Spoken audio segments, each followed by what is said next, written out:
Well, it's raining outside, so we are in the basement bait shop, and we're going to do a tip video on this guy, a hollow belly frog. One of my absolute favorite baits to fish. I think it's one of those baits that can get anglers addicted to the sport of bass fishing. I love to give it to even little kids because they can throw it up in the trees and generally not get stuck. And when they do get a blow up on it, it's just one of those things that gets your blood pumping. It just gets you excited to make another cast. Unfortunately, if you make a few minor mistakes with a frog, it can cost you catching a lot of fish. It can cost you from getting a lot of bites. So I've got some simple tips for you that some anglers might be aware of, other anglers might not be, but ultimately, if you implement them into your hollow belly frog fishing, you're going to catch a lot more fish. Today's video is brought to you by the Deep Dive app. This has had an amazing new update. As you guys know, I love the water clarity feature. As you can see right here, we're looking at Grand Lake, which just had a whole pile of rain come into it. It went from being really clear to having a lot of dirty water coming in the bottom end of it.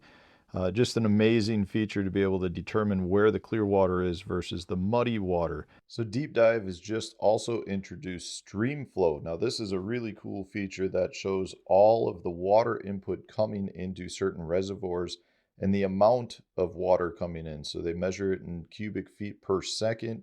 You can see in this case, this is just a small creek, but then you can see the projected as well as the previous flows. If we move up the lake here, get into one of the larger rivers coming in, you can see here that we've got 490 cubic feet per second. And then it shows you that there's not much of a change expected. Now, if there's some rainfall coming, I'm sure those projections will change.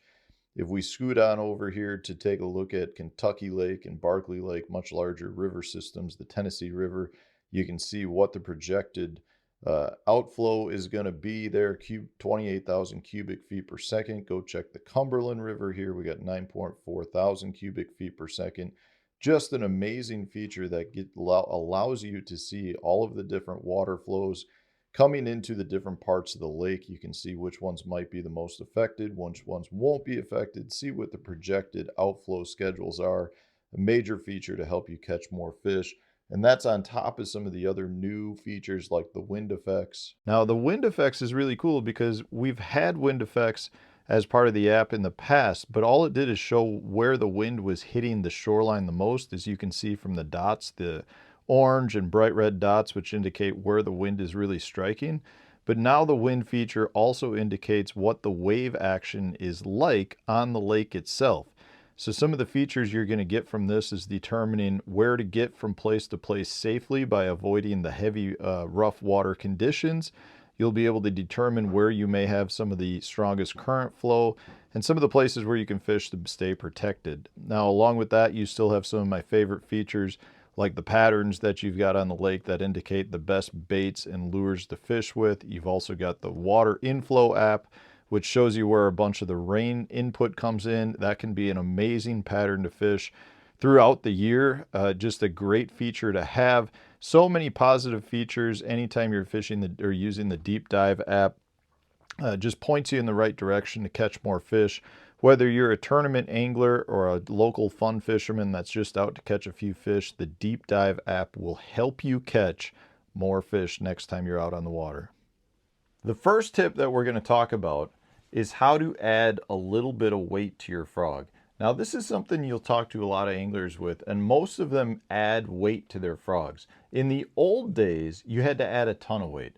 The newer frogs have really started becoming much better in that they've got a weight at the back end that tries to help get the frog to sit a little bit more rear end down.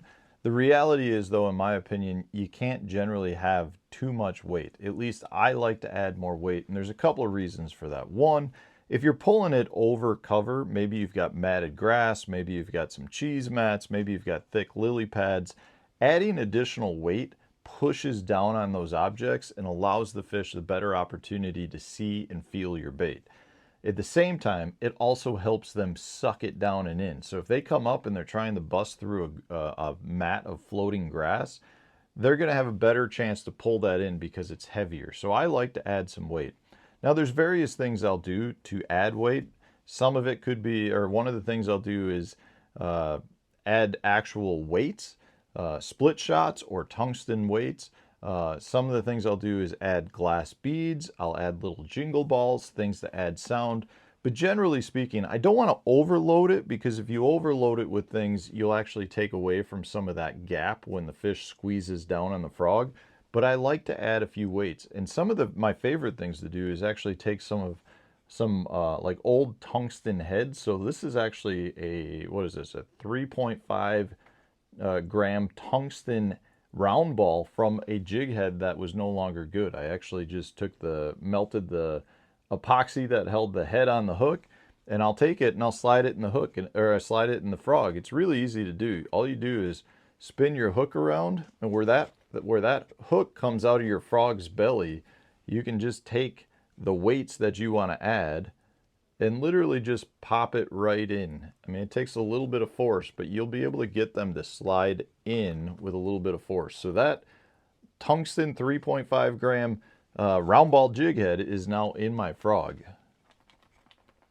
You can hear that dull thump in there. And I actually like that, because I think a lot of times your frogs have more of a deeper croak to it. And I like that little bit of a sound. So for me, that's one thing I'll do. I'll let you guys figure out, you know, if you want to play around with different materials and add things in it. Just keep in mind, if you add too much, you could potentially take away from that gap. But the first thing is always, I like to add some weight. If that frog feels significantly heavier, it'll push down more on the mats. It's really something that will help you get more bites and help you get better hookups. The next thing I want to point out, and this is rule number 1 with frog fishing, but not everybody knows this, so I want to continue to just try to drive this point home. The frog is absolutely a bait that needs to be fished on braided line, heavier braided line. I'm talking nothing lighter generally than 50 pound, 65 pound in my opinion is better. The reason for that is you want zero stretch. When a fish comes up and gets your frog and dives back down into the heavy cover, that cover is going to prevent you from driving the hook home as it is. So you need that braid that's going to have zero stretch and allow you really to hit that fish hard. You also generally want a pretty stiff rod. I'm talking a heavy action rod.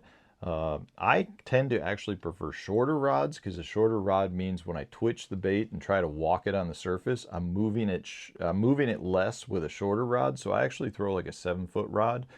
But again, I'll leave that up to you. But a heavy action with braided line, absolutely key to driving the hook home. If you go out with a hollow belly frog and you're throwing heavy monofilament or heavy fluorocarbon, by heavy I'm saying say 17-20 pound test, you're not going to hook up with nearly as many fish as you should. In fact, I would be willing to bet you'll miss over half the fish for sure. With braided line, that could jump up to like 90% where you're actually landing those fish. So braid is a must. Generally speaking, if you watch my channel on a regular basis, I am very much in support of anglers using the equipment that they feel most comfortable with. Some anglers prefer monofilaments, some prefer fluorocarbon. Generally speaking, with the majority of your techniques out there, you can make a case for almost every line.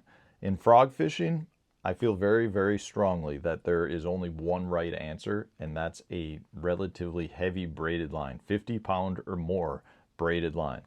And then another thing I want to point out here, and this is something that I don't think most anglers do, but most really good frog fishermen do, is when you take a frog right out of the package like this, you can see how flush the hooks are laying on the body. Well, that's important to get your bait to come through the cover without getting caught up. But in my opinion, and a lot of the best frog fishermen out there that I talk to, we all open the hooks up a little bit. So we'll take a pair of needle nose or pliers and actually grab that hook and bend it out just a tear. I mean, I'm not talking much, but just enough so that when your finger goes over it, you feel that hook point. If you run your finger over it like this, in this case, you can see that's flush. It's not catching. Because I bent that one out a tad, I run my finger over it and I catch the hook point every time.